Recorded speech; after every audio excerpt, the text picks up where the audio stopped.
Okay, hello everyone and welcome to this extremely exciting event. I'm very, very honored right now to be sitting here. I have here on the panel two very incredible people. We're here joined by a very great guest who's been a part of our community now for the past few days. She's been a guest here studying the community, studying the religion, the Ahmadi religion of peace and light.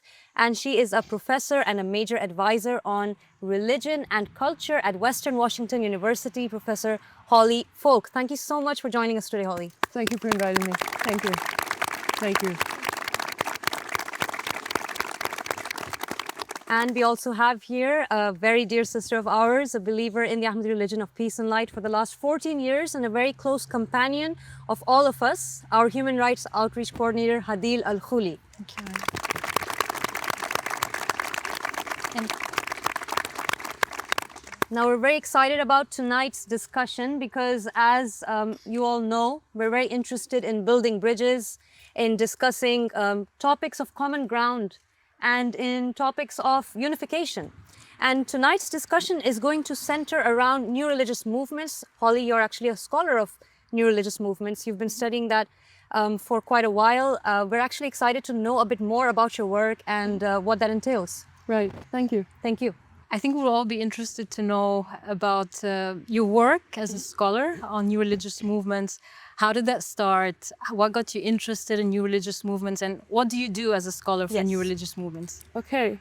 Well, it's funny. It's hard to say how did I become interested because I've always been interested. I was a very good reader as a child. And so by the time I was very young, 9, 10, I was reading at the college level. And my mother went to college as a continuing education student. And so she was studying psychology, sociology, anthropology. I started reading her textbooks and I got very interested in religion and culture. I got very interested in religious cults because she was reading about, new religious movements when they were still called cults. She had a professor who was very famous eventually as a new religious movement scholar. I started reading the books that he wrote. And so I developed an interest in this material very, very young. But then it's a question of how do you make a living doing this? Honestly, pretty much everybody I know who does new religious movements has a day job. They're either a professor of something else, or they're a lawyer, or they have a different alternative academic position. For me, I knew I wanted to do religion and new religious movements. I wound up doing a major in Buddhism and East Asian religions. I knew I didn't want to translate Chinese for the rest of my life. I wanted to do religion and society. And some professors at Columbia University and some other places in New York said, you really just need a PhD in religion and go do this. And so they said, look, you already have a child. My first daughter was born when I was very young. I wasn't in position to go travel to Asia to do field research. They said, there's no program in sociology of religion, do American religious history. So I did American religion for my master's and also for my doctorate. I did a dissertation on chiropractic because that would let me look at new religion, alternative spirituality, and healing as a segue in. And then I got a job teaching comparative religion. Eventually, once I had tenure, there were some professors in the United States who said, you need to start doing international work. And so I started doing international work. I started looking a little bit at the Church of Scientology, at other new religions actually in Europe. And then in 2016, I was in Korea. And I got invited to attend a service with a religion that was very controversial. It's what's called a Sejao. The religion is called Church of Almighty God. I started doing scripture study and online study with them. And very quickly that turned into not just an academic study, but some advocacy and human rights work. I've done some work with them in terms of how they're presented by the Chinese government. That's an ongoing project. It's very rewarding. But from that, things snowballed. So I started looking at other new religions, first in Asia, also in other parts of the world. And now this is something I do pretty much every moment that I'm not actually teaching, but my official job is still to teach comparative religion and US history at a public university.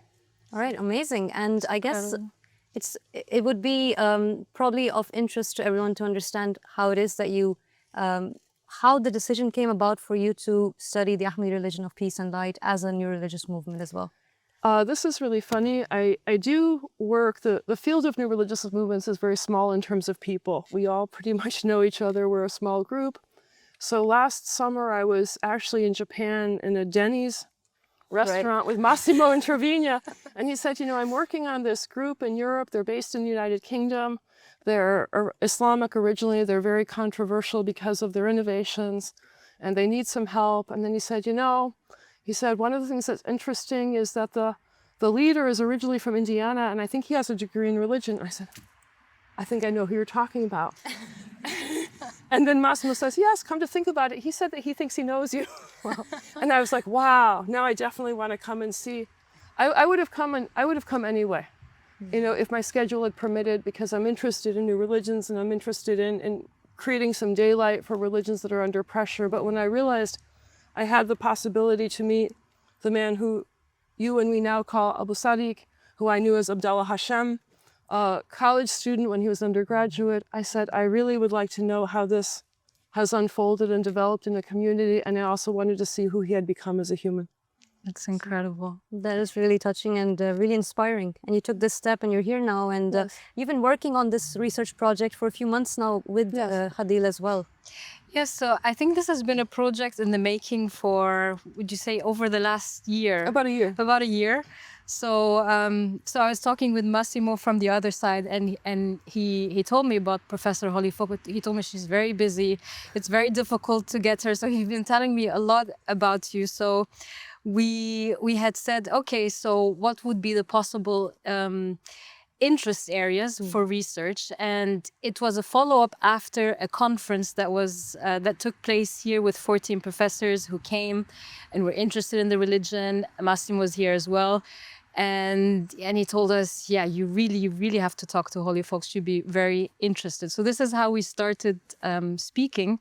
And then the idea developed to do a research topic on the ideas of conversion, what made people interested to join the religion, what made people all across the Middle East of different ages, of different backgrounds, interested to join the religion. And what's happening with this new religious movement in the Middle East that is, I mean, in the Middle East is turning it all upside down. Yeah. It's making headlines. And so we started talking, me, you, and Susan. And we applied even with an IRB. So maybe we wanted to say a little bit more about the IRB. But it was basically, the idea was to do a research where Susan and Holly get to speak to the members of the religion on their journeys to come to the religion and their experience around Aba Al-Sadiq. And I would say from that, it expanded even further than that on discussing even how we operate as a community. And me and Holly had, I think, the most amazing and interesting conversation, because both of us kind of come from this background where in our journeys we have the intersection of human rights and religion. And so, yeah, we've talked a lot about how a religion, you can say a religion is successful not by how many members it accumulates, but what prototype of a community it builds. You know, how much freedom does it allow? How much diversity does it allow? And for me, that was something that was incredibly important and was one of the main things that attracted me to the faith, that I didn't have this, we've talked about this divorce between your ideas of freedom and human rights and your spiritual path and your connection to God. And we were saying how in our path we've always had this brutal experience of having these two divorced. So we discussed how I think a research topic that was started with stories of conversion, I think developed more into a conversation of what is this movement doing in the Middle East and what is it doing in the whole discourse on religious freedom and religious pluralism. Yes. And you do have this in common, this human rights activism that's kind of part of understanding the idea of new religious movements in the world. And we're going to go more into that in detail as we go along. But before we get there, you had mentioned something earlier. You said that you would have come anyway because you are interested in general in new religious movements. Yes. It's just an added attraction that you also do know the leader of this religion from about 20 years ago. 2007, so 18 years. 18 years. Yes. So I guess just out of curiosity, was there anything in particular about the Ahmadi religion of peace and light that attracted you towards researching it, or was it just a general interest that made you want to come and do it? Brutally honest, I am. Gordon Melton, who's one of our colleagues, describes himself as being greedy for knowledge. Okay, And I am also very greedy. And the opportunity to learn about a new religion is always something I want to obtain if it's possible, if time permits. Yeah. I was interested in studying a group that had Islamic origins. I thought that would be interesting. Right. I have to say that I have learned so much in so many capacities, both about AROPL, about the Shia movement more broadly, about the lives of different people from different countries in the Middle East. I have been so improved as a human by my chance to spend time with you guys that I always know when I go somewhere. Sorry. That's beautiful. Thank you. Everywhere I go, I learn, you know, but this one has been especially just illuminating in so many capacities. And so I always go sort of like blind faith, blind knowledge. Something's going to show up that's going to be interesting. But this has been very, very special. I'm so happy to hear that. That's so beautifully put. Thank you for saying that. And I guess you actually segued into another question I had, which was you've spent some days here now with us. You've seen the community members. You've kind of indicated it was a very positive experience. Can you comment a bit more on that? How you felt being here? What you found? I feel very at home. My terminology for your movement is a little different than your terminology. And one of the things that I really want to sort of say is, you know, there are a number, not many, but there are some religions that have a similar gestalt to you in terms of being communitarian and warm and personalist. And these are terms that show up in the value systems of different religions that have that ethos of really attending to human beings. And so, you know, my impression of you and the reason why I've enjoyed my time here is I feel like I'm hanging out at an Ohio Valley Quaker meeting, or maybe I'm hanging out with some Waldorf education people, or a little bit like hanging out with Chabad people, where there's a sense of attending to everybody in the community, Right. helping people, being egalitarian. I love social settings where those types of values really prevail. And this has been very much that. I feel like I can ask anybody I need for anything. People have been very kind. People have been very helpful. They've attended to things I've asked for help with. And it really inspires a sense of trust, both for me as a researcher, and I also can tangibly see for the people who are staying here. Thank you for those words. And you're absolutely right. I think the sense of family is something we're very proud of, and we really honor that. And it's thanks to the teachings, again, of Abdullah Hashem, Aba Al-Sadiq, that we are going in that direction for sure as a community. That's the backbone of our principles. And I think that touching on that subject, Adil, maybe you can comment here a little bit on the fact that we do have very strong stances on what it is that we believe in, and also what it is that we don't really tolerate. There are many ideas out there that we think are causing discord and division. Can you comment on that a bit? Yes, of course. I mean, some of the conversations and discussions that me and Holly had were, of course, some of it that had to do with the way that we live as a community, but also in terms of the role that we play and what are we doing in terms of the discourse on religion and theology and our religious message. And I remember we had many conversations on the stances that the religion has taken, very brave stances that unfortunately has led to its persecution, but that they were absolutely important and necessary to be taken if we wanted to live in a world that's more free and more just and more egalitarian.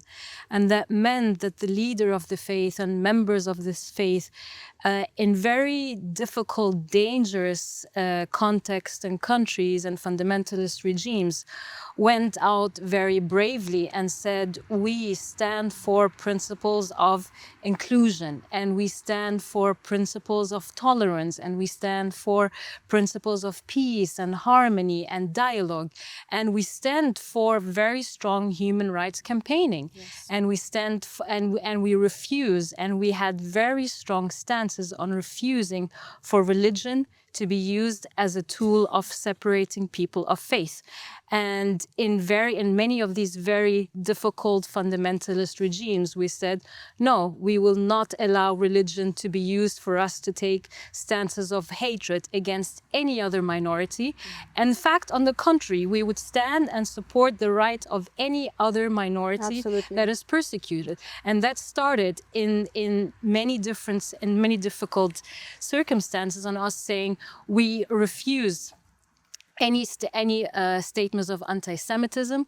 We refuse any statements of homophobia. We refuse any statement of any phobia of any sort. And for us to be members of this faith means that we fight for everybody's right, and we include everybody who is either on their way and seeking for a spiritual life, or is just a human being who wants to live and enjoy their rights. And that meant that we went into very difficult battles in countries like Iran, in countries like Iraq, in countries like Algeria, in countries like Egypt, where we said women are free to wear the hijab or not. They're not forced to, it's not part of the faith to mandate them, and hijab is not obligatory. And we defended their rights, and I was telling Holly in my work,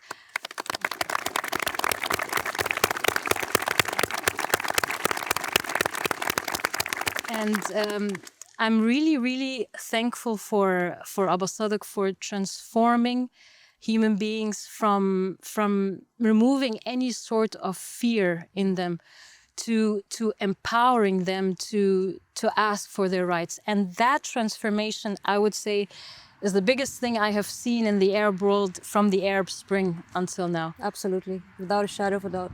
So I've seen women in Iran, Holly, who would go in the busiest squares and remove their hijab and say, it is my right to remove it or not, to wear it or not, and send us the pictures and tell us, post it on social media. Incredible. And I've seen members of the faith go into the busiest squares in Malaysia and say, you know, maybe I'm not an LGBTQ member, or maybe I am, but I'm standing here and I'm protesting in support of the LGBTQ members who are persecuted. And they are exposing religious fundamentalism, and they are exposing religious institutions that want to use religion, as I said, to just promote hatred. And I think, and this is one of the things I think would be interesting to speak about, that I think what was very important for me as well is to see how Aba Al-Sadiq completely broke the monopoly on religious discourse, and just took the knowledge that maybe had seemed strange and gave it and provided it for the people. So yeah, we had many of these discussions. I would be interested also to, you know, maybe you want to comment or add anything on that.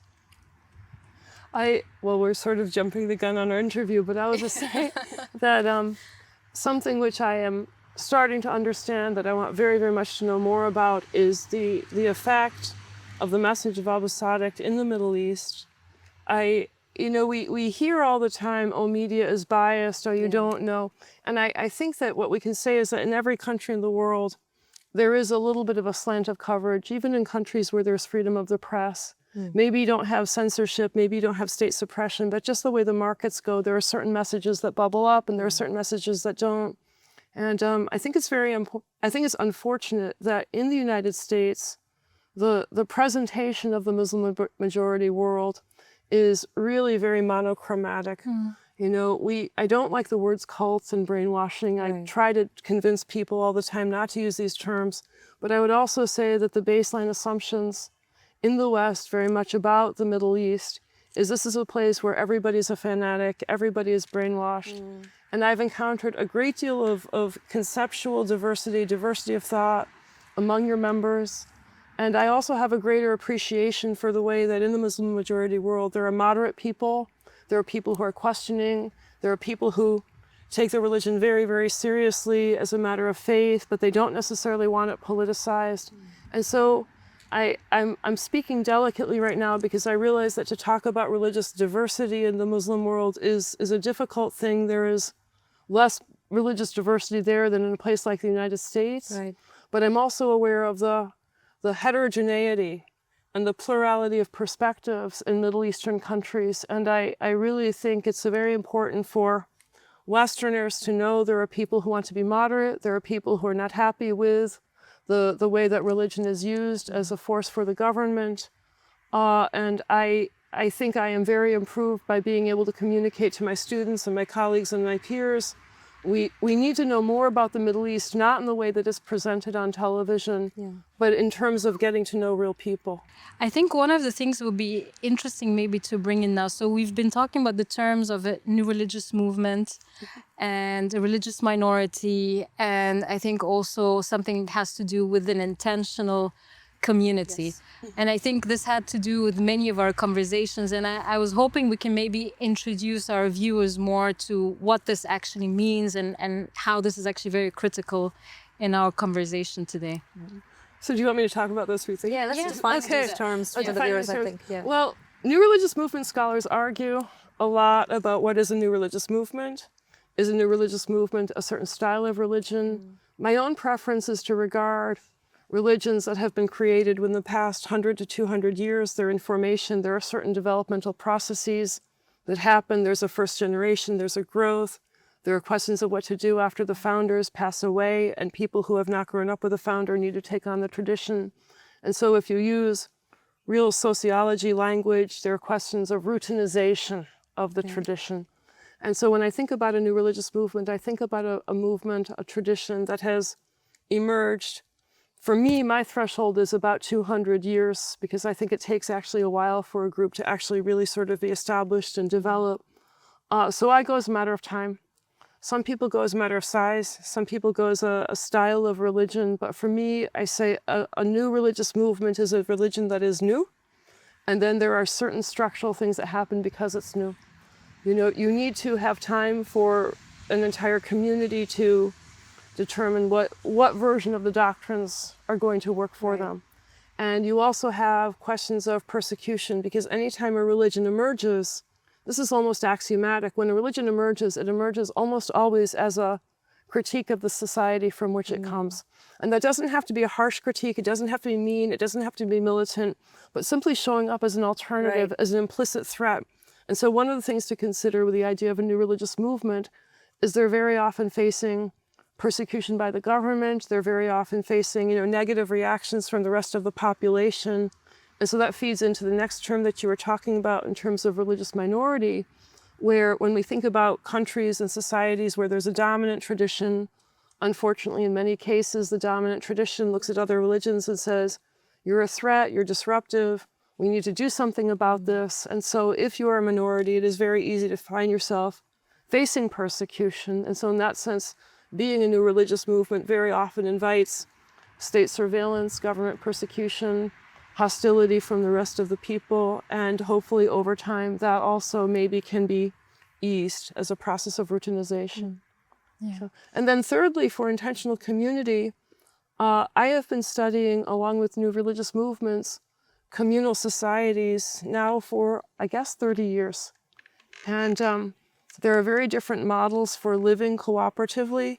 Sometimes people share their clothing and they share their toothbrushes. Thankfully, you guys don't share toothbrushes. No, we don't. But some people, the division of property, the division of living space, the way whether people have individual choices or whether they all have to eat the same thing at the exact same time, right down to the minute. There are a lot of different possibilities for finding ways for people to live together.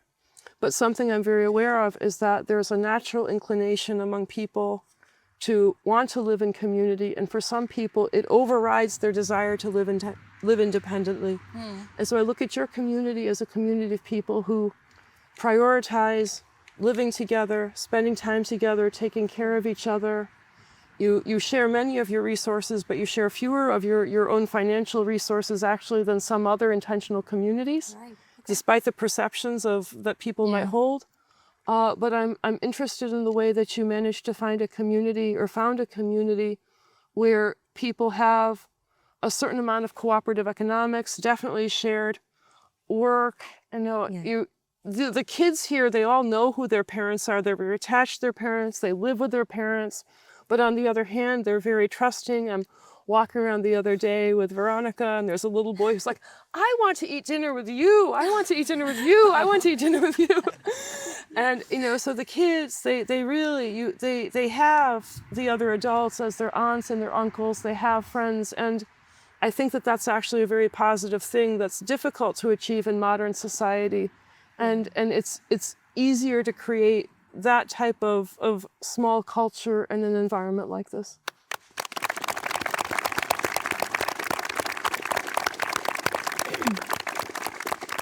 Holly, I wanted to ask you, you've mentioned briefly what it's been like being here in the community, what you've seen, what you've observed. And I'm wondering if you could comment briefly on, so you've seen what we're doing here, how we're doing it. So could you comment on a theological level on what you've seen so far? And I guess also on the idea of introducing new ideas to the field of religion in general. Sure. Well, I haven't talked to Aba Al-Sadiq about whether or not he likes my terminology.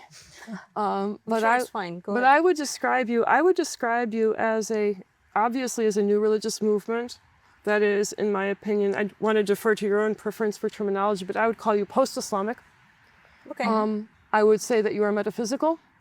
I would say that you draw on Jewish and Christian and Islamic teachings. You incorporate teachings from Gnosticism. You're clearly based in monotheism. And then the other thing I'm very aware of is you have a reincarnation-based theology, which in itself is very sophisticated and very beautiful. And some of the conversations I've had with people have been very tolerant of this.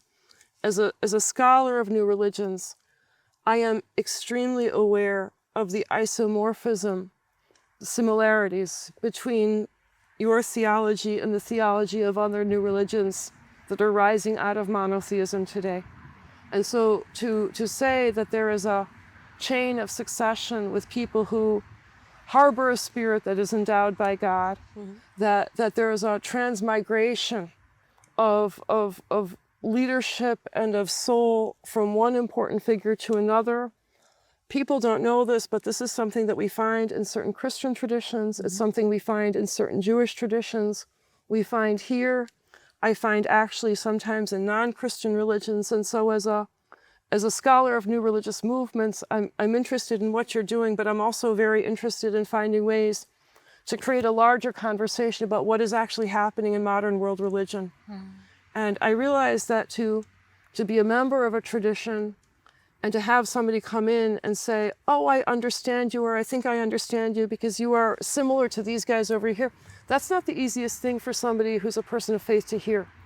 It requires a generosity of spirit. It requires a certain type of emotional strength to say, I'm going to hear countervailing information. And so the other night I was talking with some friends and I said, I hope you're okay with the fact that I have this pluralist understanding. I hope we can still be friends. And he said, we may not let you out of the house. We like you.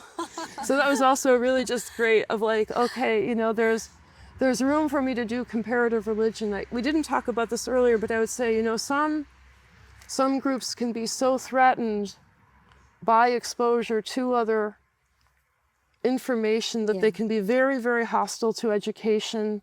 Or, you know, they might say, well, it's all satanic knowledge. I've been told I am infected by Satan more times than I know how to count. People always say this with like a lot of like care. Like the reason why you believe this, Holly, is because you've been corrupted. Yeah. But I personally for myself believe that trying to understand different religions for me is a certain type of prayer. And I realize that to be interested in religions from a plural perspective is not easy for religious people to accept, but I'm grateful that you have been so accepting. Yeah, thank you so much. Absolutely. No, absolutely. I think that it would be very remiss of us not to accept you when we do share a lot of common ground in terms of the way that we approach the world and our views on how we should treat people. And that's really, we know this from our leader, Aba Al-Sadiq. He always says humanity first. That's the way forward. And that's really the way forward in general for the world, if only people could agree on that. So yeah, I guess now we can come to a question that has to do more on the idea of the term cult. It's a term we're hearing quite often in general, and there's a certain negative framing that is around new religious movements where they end up having that term placed upon them. So perhaps you, Holly, and Hadil, you as well, you guys can give us a bit of your comment on that. Sure. Well, I gave a presentation a couple of years ago called Cult as a Frame. Because if you look at newspaper articles, if you look at websites, if you look at the work of anti-cult activists, there's a tendency to want to present new religious movements as a specific archetype of religion. And this comes from the work of sociologists like Max Weber, who say there are ideal types to describe every, social construction. And so for many people, they want to say any religion that has interesting new teachings is a cult.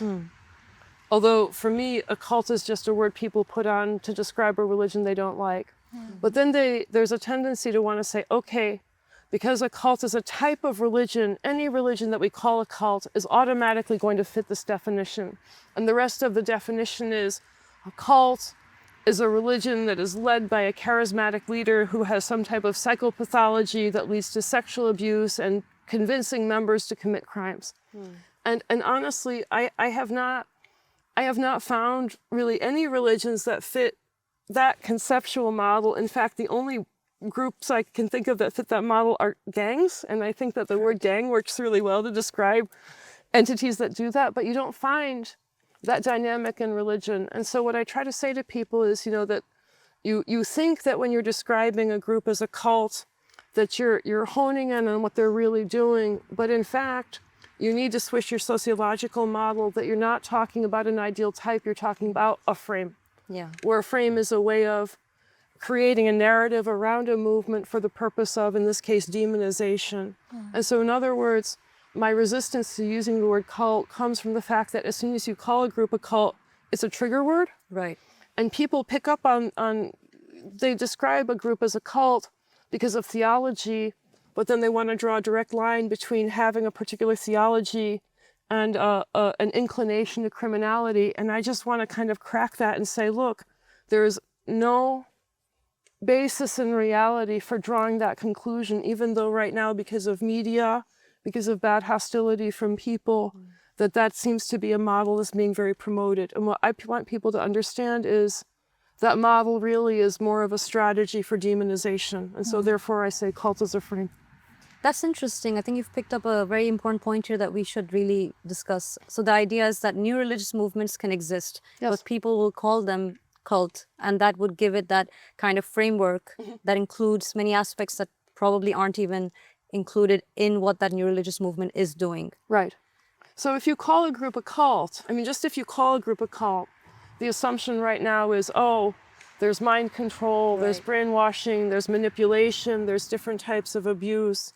And the problem is, look, I feel very, very strongly that sexual abuse needs to be eradicated. Absolutely. We need to be able to behave ethically. I believe very, very firmly in obeying the law. But the point is that a group will be labeled a cult simply on the basis of their theology, and all of the accusations get dumped on, irrespective of what they're actually doing. And what's cited is, look at these unusual teachings. These teachings are unusual in our society. And so I think it's very unfortunate that, and this has penetrated very, very deeply into the world public. I used to say, oh, just the American public, but now I realize that the cult framing has gone global. It's in Korea, it's in Japan, it's in Europe, it's in the Middle East, it's everywhere. So as soon as you don't like a group, you say, oh, it's a cult. And then many people, because of what they watch on Netflix or what they see on TikTok, or what they see on YouTube, they believe that the correct logical step is to infer, oh, cult, criminal. I feel that that's just very sad. Yeah, it's a bit of an extreme way of looking at it, and it's very damaging, absolutely. I would also say what comes hand in hand with this is at the moment you describe a religious minority or new religious movement as cult, you're assuming, as you said, many things of them, but the first thing you assume that they are completely separating themselves. They are closed off. They don't interact with the outer world. They're not interested in the outer world. They don't want to have anything to do with the outer world. And I think it's incredibly dangerous. And my experience working specifically on cases of persecution is that because of our progressive stances, the attack has been specifically from fundamentalist regimes, Right. from disgruntled members who are Islamists, who are very upset because of things that we're teaching.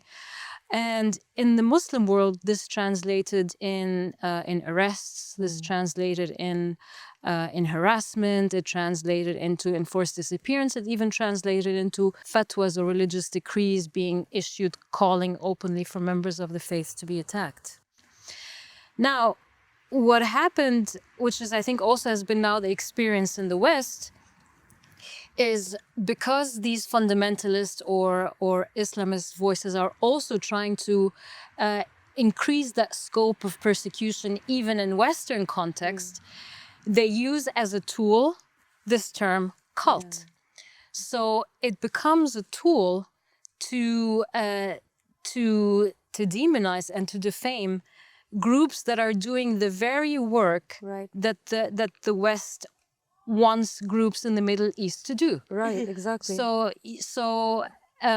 there's always been, voices in the West saying that there needs to be more work for human rights in the region. There needs to be a bigger climate of freedom of expression. There needs to be more diversity.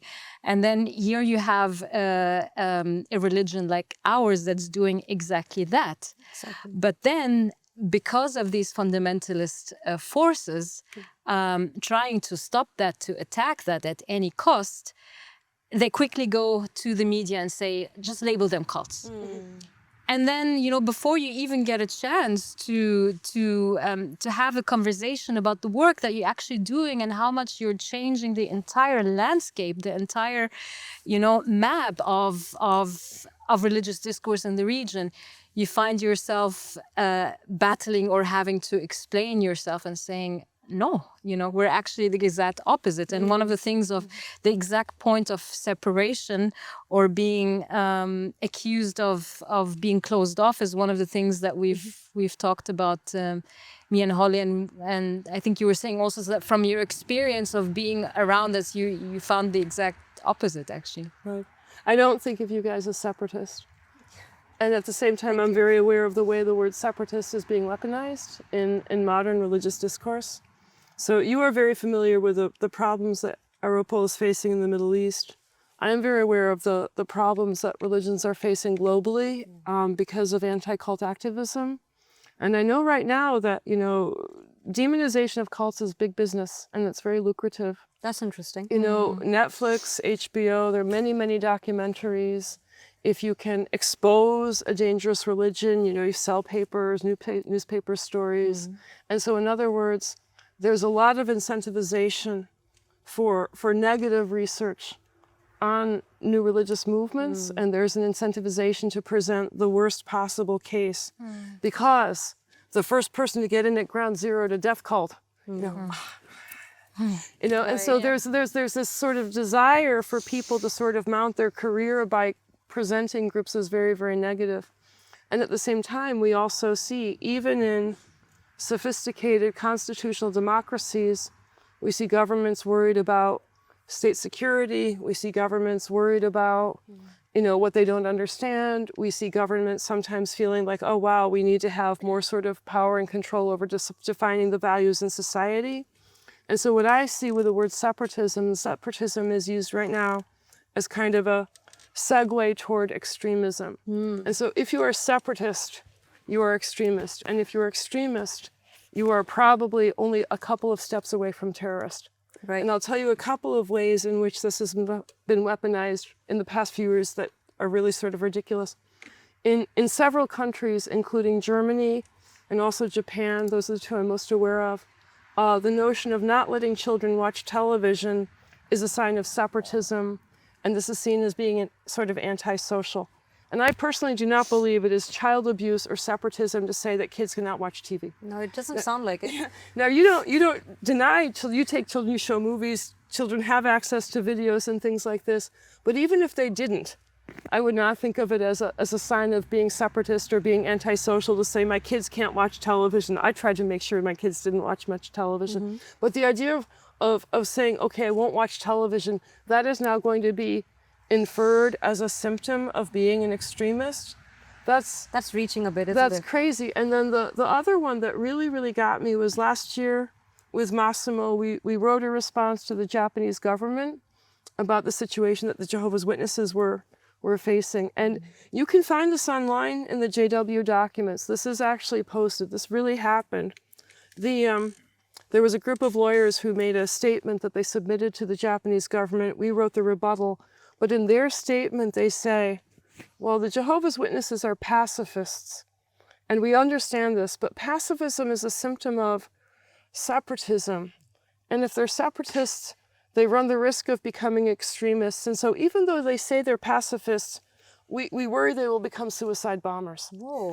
I'm not escalated. making this up. It's like truth is stranger than Where'd that fiction. I'm come from? totally serious. But the idea that to be a pacifist could be a symptom of, incipient danger and terrorism is so crazy. But that's the type of logic that people will accept when they're talking about groups that they perceive as religious cults. Wow. Yeah. Yeah, that Because is, logic doesn't matter. yeah, it does not sound logical at all. And it kind of brings us to something that Hadil had said before as well, which is that we are finding that there are these claims of slander being made by fundamentalists who are kind of very annoyed by the progressive ideas that we have. We also find that there are these ex-members who are a bit disgruntled, and they'll have these comments that they want to make, which are slanderous to media institutions that do fall prey to this kind of commentary. Yeah. And that does pose quite an issue.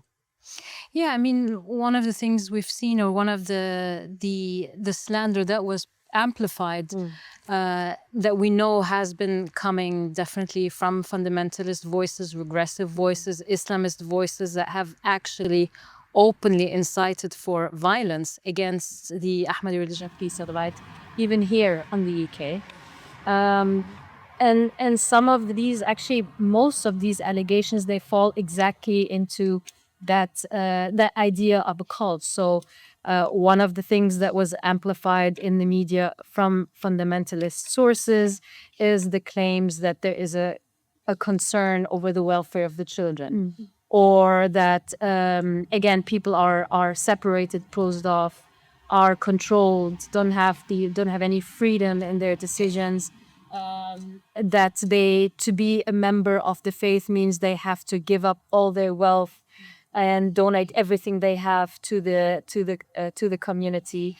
It even went as far in the media to even insinuate that the religion had anything to do with the disappearance of a woman.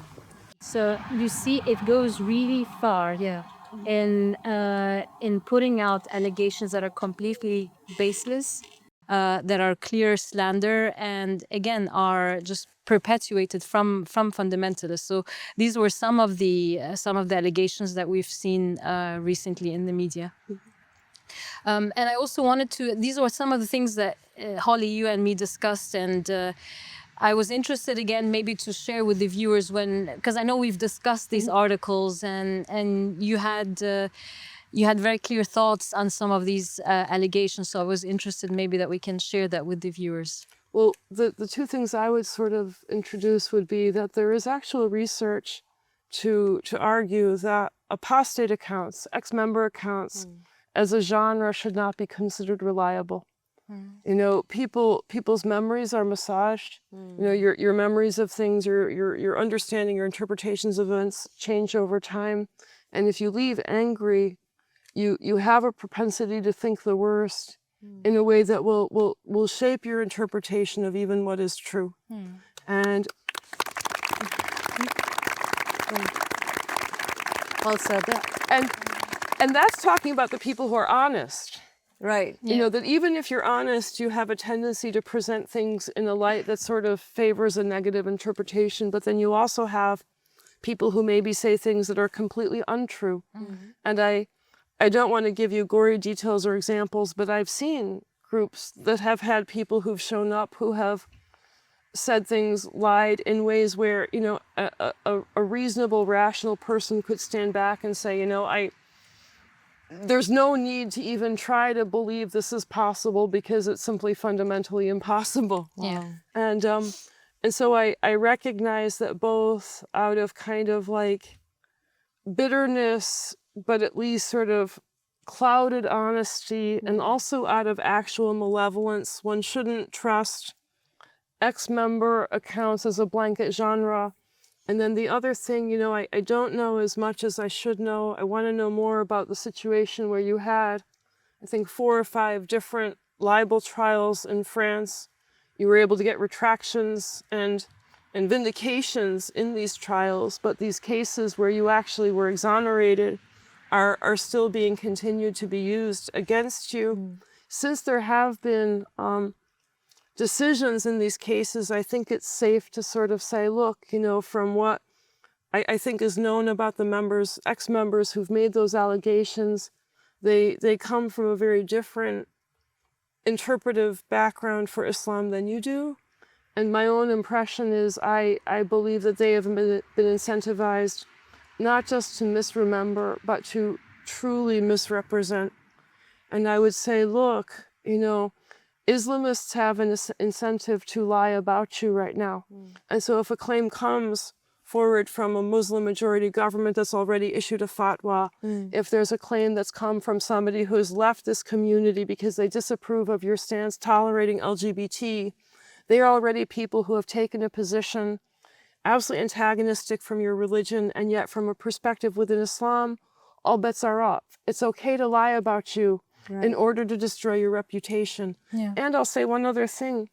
You know, we think, oh, lying is something that only human beings do. It's something that, you know, we should struggle to try to surmount.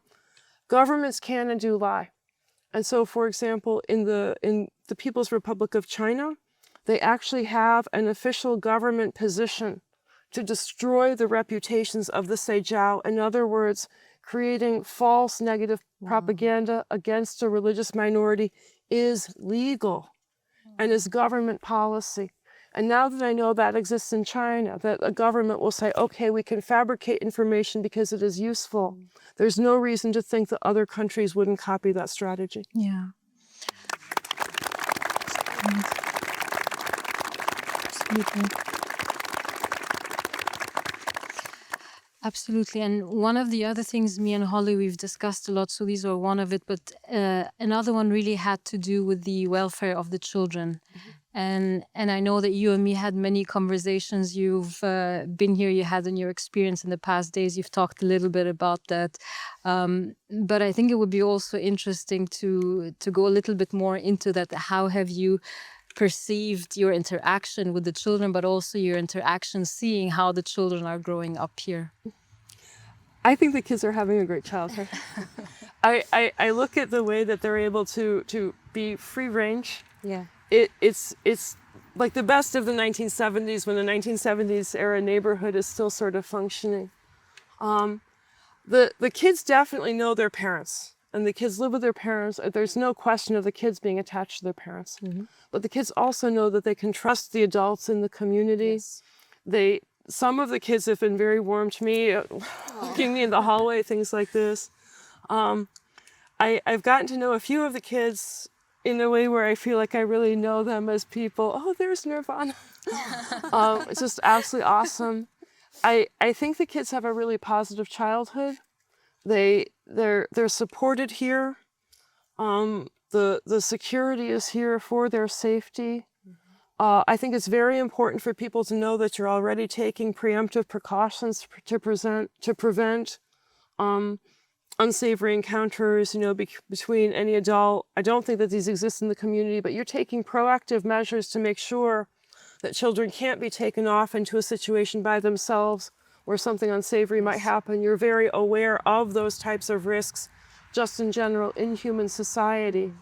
I saw 2 little girls playing with a shopping cart the other day, and they're bashing it against the side of the building, and it looks like, oh gosh, one of them's going to fall out. The security guard comes up to them and says, "Where's your driver's license? If you don't have a driver's license, get out of that shopping cart. You can't drive." Great question. Puts the kids down. They run off. They're happy as kids. There are people who are checking in, who are supervising, but they also have freedom to interact with each other in a way that's very, I think, very positive. Yeah. So you're really enjoyable. And I want to say one other thing, because I've been thinking of this, you know, I'll let it all hang out. You know, the Guardian article ran a couple of days ago, and one of the things that's featured in the Guardian article is a concern about your fence. And I want to say two things to consider about the fence. The fence and the gate were here before you were here. And in that sense, the fence and the gate are historic to the building. And when you tried to change the fence, you encountered difficulty from the local zoning people. But if you tried to remove the fence, you would probably have also encountered static from the local zoning people. So you can't win. There's a fence, and some people say, there's a fence, we don't like it. You didn't put in the fence. If you tried to take out the fence, somebody would say, don't take out the fence. So the fence is an inevitability because it's part of the property. But the other thing to also consider is you have like 30 kids who are able to run around here where there's supervision, but they're not being micromanaged. And if you didn't have some type of gate, there would be kids who'd be like, let's go to the park. We don't have to tell Mom. For sure, absolutely, they would do that. You know, you'd have two kids who are like, we can ride our bike to that gas station and get candy. You know, and so in other words, you know, the fact that the fence is there, the fact that there's a guard there, just to make sure that no toddler wanders away means that these kids have such a large property to have friendships and bonding and be independent. And they come out, you know, they go to library day, they do outings with their parents, they travel with their parents sometimes. This is not like they are locked into this facility. But, you know, daycare centers have gates and have people watching gates. And my daughter, when she was 2, there was one day I'm getting ready for work and she just leaves the house and goes and gets in the car. And now it's like, where's Annika? Where's Annika? And I go out and she's in the car, but there's a police officer who's like in his car watching the fact that she's left the house. And I realized, wow, it's really good the police officer were there. I took my eyes off her for 1 second. She could have walked all the way down the street. And for you guys to be saying, look, we want to make sure that these kids are safe. We want to make sure that they're not wandering out onto a busy road. I think that the fence is not here to be separatist, and the fence is not here to lock anybody in. And to the extent that the fence is here both for security in terms of worrying about people who've harassed you and also saying, look, we don't want toddlers walking down the sidewalk, and we want the parents to be able to feel, oh, my kid is playing outside the window, that's okay. Instead of saying my kid's playing outside the window, but I have to worry that they're going to walk to the front of the property. Exactly. I think that's very reasonable.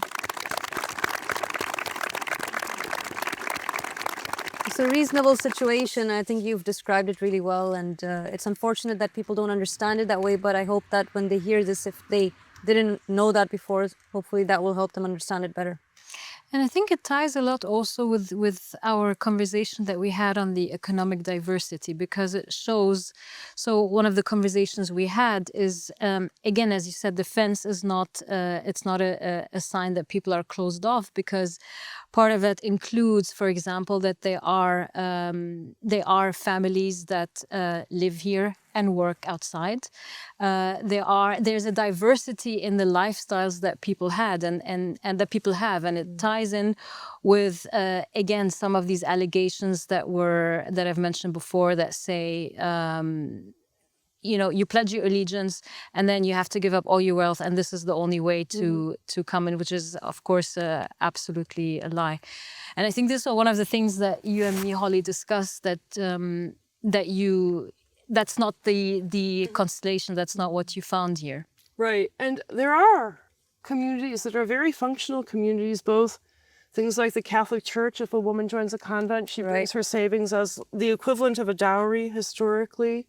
There are communities where, you know, if somebody joins the religion and they decide to adopt a communal lifestyle, the expectation is, yes, sign over your house, sign over your bank account, sign over all your property, you'll receive a stipend, a small amount of money.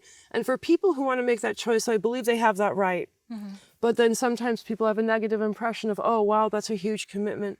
For you guys, there are people who have donated a great deal of their resources. There are also people who have joined who really didn't have a lot of money when they came in. And as you said, I mean, this was one of the surprises for me because since I study communes and utopias, communal societies, I was sort of working on the assumption that, yes, when people joined, they made massive, massive contributions. And in fact, some people have done that, but other people have really been able to retain, for the most part, an independent economic life. And for them, you know, maybe they have a job in Crewe, they have their own house or their own apartment in Crewe, they're covering their own expenses. And then if they have surplus of money at the end of the month, they're donating to you, which is, to be perfectly honest, the way that many, many religious people, Christian people, Jewish people, Muslim people, Buddhist people live. You know, you take care of your own resources, and if you have a surplus, you donate to the community, you donate to the religion. But it was very, very helpful for me to realize that there was actually a plurality of economic models depending on how much people wanted to be involved in the community, but that you could actually become a believer and nobody was going to say, give me your life savings. You know, and yet the longer that I've been talking to you, I understand that your it's not a policy, it's a gestalt of both sharing but not coercing. I think, you know, that the value of, you know, coercion is wrong, but humanity is first. Those two things together, I think, account for your economic model. And yet I'll say one other thing, which I think is very true, which is that it seems to me that the mutual aid system that you have developed here seems to be working. You know, people are not deprived, people have decent clothing, they have access to cars when they need cars.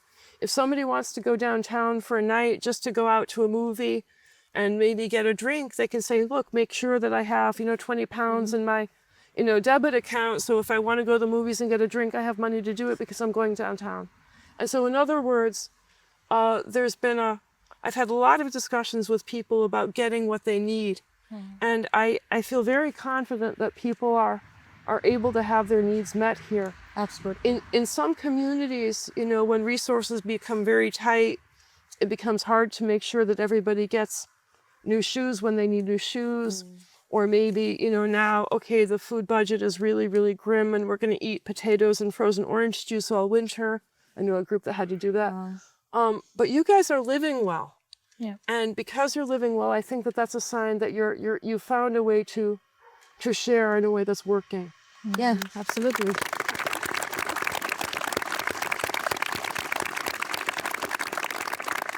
And the other thing I've also learned that I think is very important, and Hadil, this was something that you said to me, that when donations come in, donations are used to continue the message of Aba Al-Sadiq, but they're not used for the living expenses of the members here.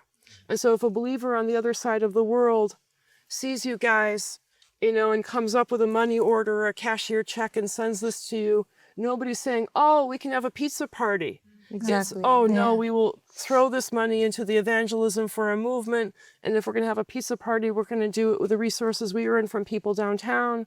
Or, you know, the contributions to the general fund from people who are already on site. But you're not asking the members who are overseas for money to pay for your lifestyle. And I think that's very important. Yeah.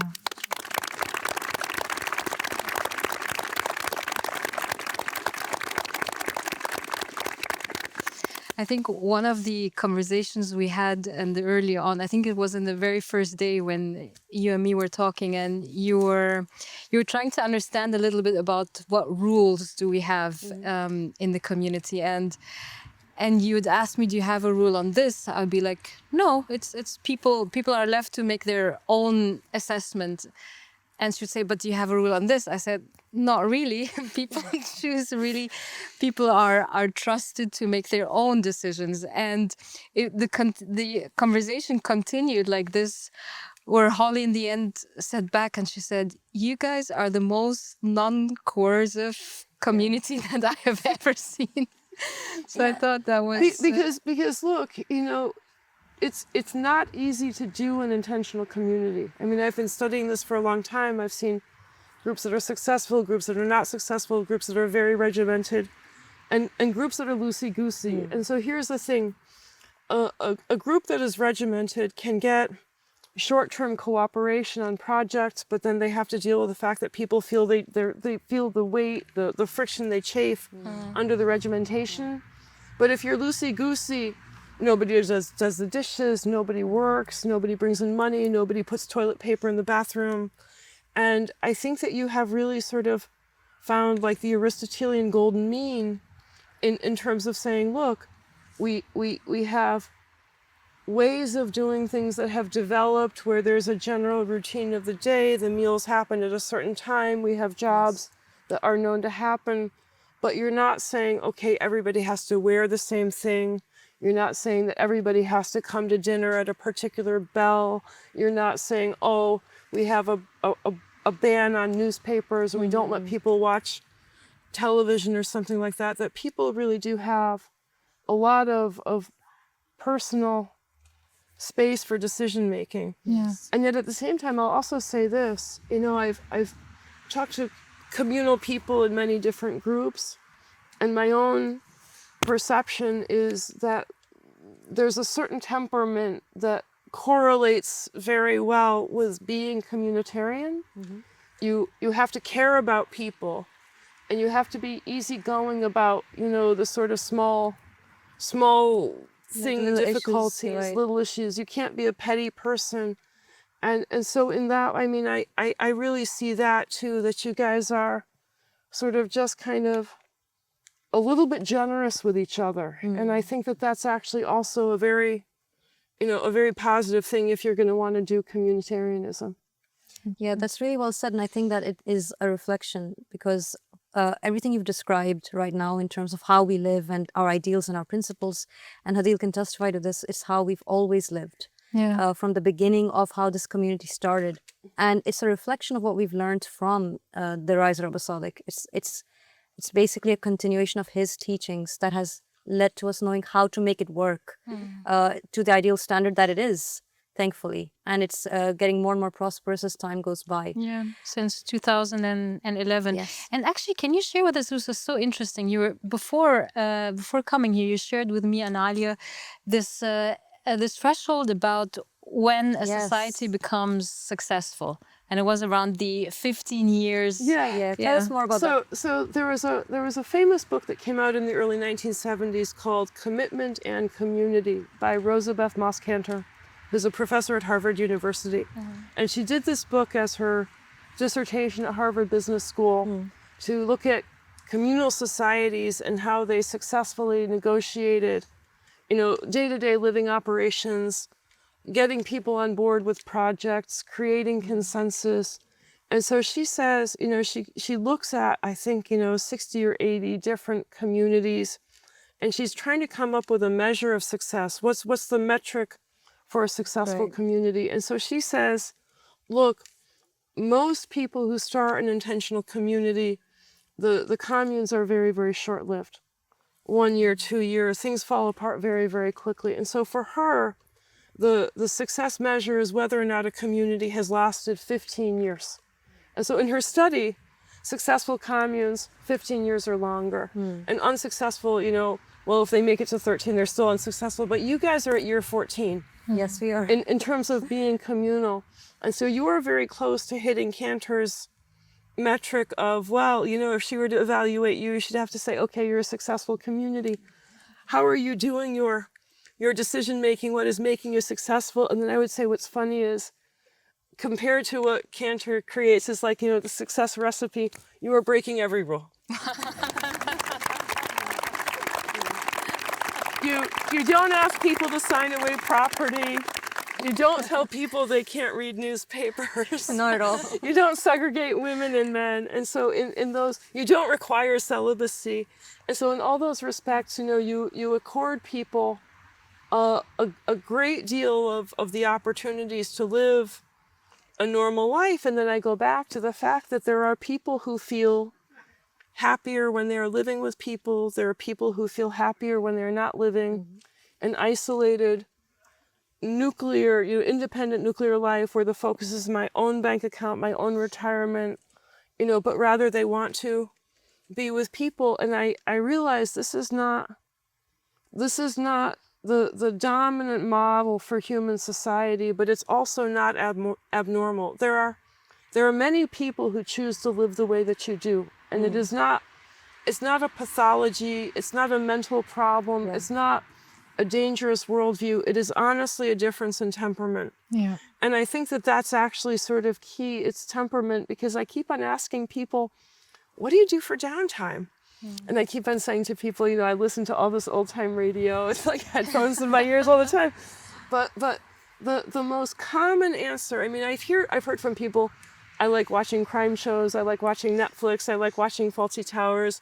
So I know that you guys are doing sort of air quotes normal entertainment. But the most common answer I receive from people of what they want to do with their free time is like, we like to hang out. Yeah. We like to hang out with each other. There's always something fun going on. And that's a natural human tendency. And, you know, some people find, you know, I myself am somebody, I sometimes feel like I need like 5 hours of silence a day because I'm a writer. But there are other people who, they just are much, much more fed by being, you know, around other human beings and spending time with other human beings. And communities attract those types of people. And so the people who wind up in groups like this, it's not burdensome to be living in a community. It is fulfilling. And my sense of things is that the people who have come here, they've come here out of love for Aba Al-Sadiq. They've come here for the message, but they stay because they like the community and it feeds them. Because if that were not true, they would still be living in town and just watching the arrivals on YouTube. Yeah.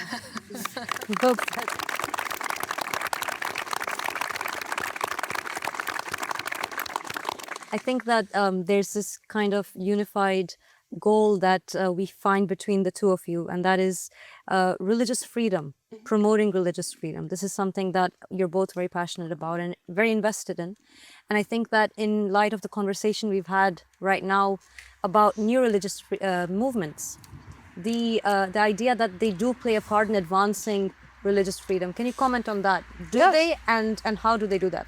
Well, religious movements, new religious movements are very often persecuted for their beliefs and their practices, despite the perspective or the misperception that, air quotes, cults are dangerous. New religious movements, more often than not, are law-abiding.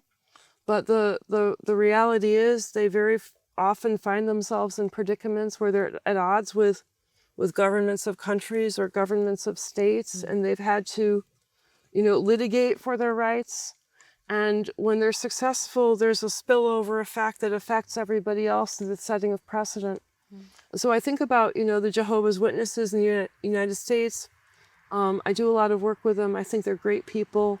They've been very controversial sometimes in my country. But because I study them, I'm aware of the way they have been incredibly, incredibly important for just establishing conscience rights for everybody, not just for themselves. You know, they've been able to establish the right not to salute a flag. They've been able to establish the right to serve to be a conscientious objector and not serve in the military if you're a pacifist. And these are important rights for people not just who are Jehovah's Witnesses, but who are members of other religious traditions, or even who are secular people who say, I don't want to be told by my government I have to go kill somebody. And so if a group like the JWs, or hopefully, you know, you guys, those are the two with which I'm most familiar. Church of Scientology actually has also done some very important court cases. In France, there's a group, Holy City of Mandarum, that's won some court cases.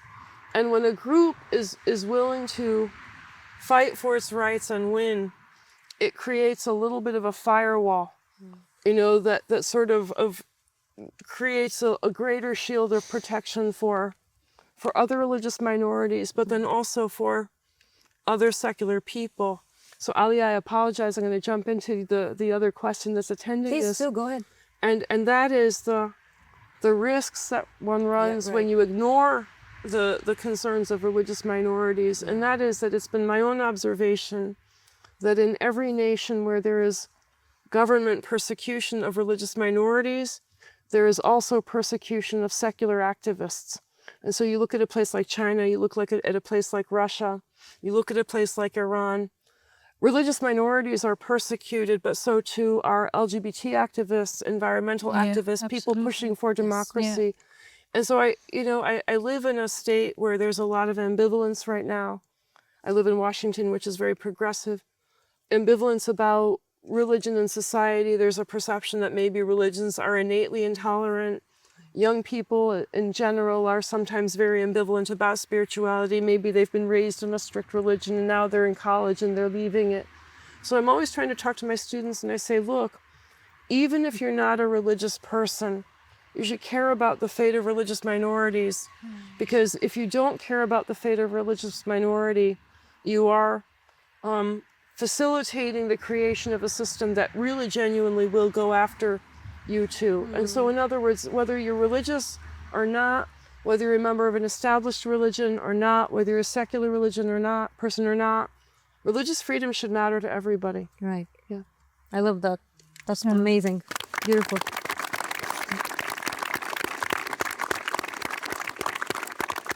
Ravi, would you like to add anything to that? Yeah, one of the narrations that always stood out for me was that was speaking about the divine just state and how it would look like, established by the riser of the family of Muhammad. And it clearly states that in the divine just state, the riser will rule the people of every religion by their book. Yes. Meaning that this is not a state where everybody is believing or is expected to believe in the same religion, but where there is a protection of religious freedom and people are allowed to continue with their beliefs. And not only that, and will be judged and will have be able to live according to their jurisdiction and their jurisprudence. And I think for me that says everything, because I think that is exactly the role and the community and the prototype that we are trying to create. That a society that is godly, that is spiritual, that is divine, is a society that does exactly that. That completely ends any climate of repression, and that creates a climate of freedom, regardless of your faith. And it's not just a matter of a way to live, it's a belief. Yes. And I think that was for me, the most beautiful thing in the religion, that defending the rights of other people and campaigning for the rights of others is not it's not just a question of activism or something to do. It's a question of survival, and it's a question of belief. Yes, absolutely it is. Thank you so much. Thank you, Aba.